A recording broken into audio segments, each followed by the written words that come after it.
Saudi আরবে বিদেশি কর্মীদের মধ্যে সবচেয়ে বেশি নাগরিক কাজ করে বাংলাদেশের।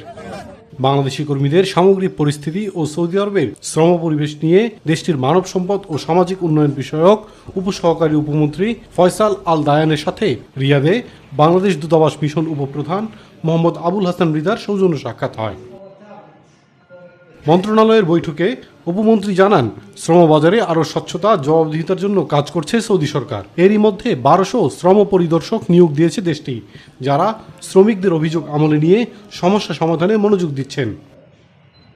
এ সময় প্রবাসী কর্মীদের জন্য সৌদি সরকারের নেয়া বিভিন্ন সেবার ডিজিটালাইজড সিস্টেমের সঙ্গে পরিচিত করতে দূতাবাসের সহযোগিতা চেয়েছেন উপমন্ত্রী।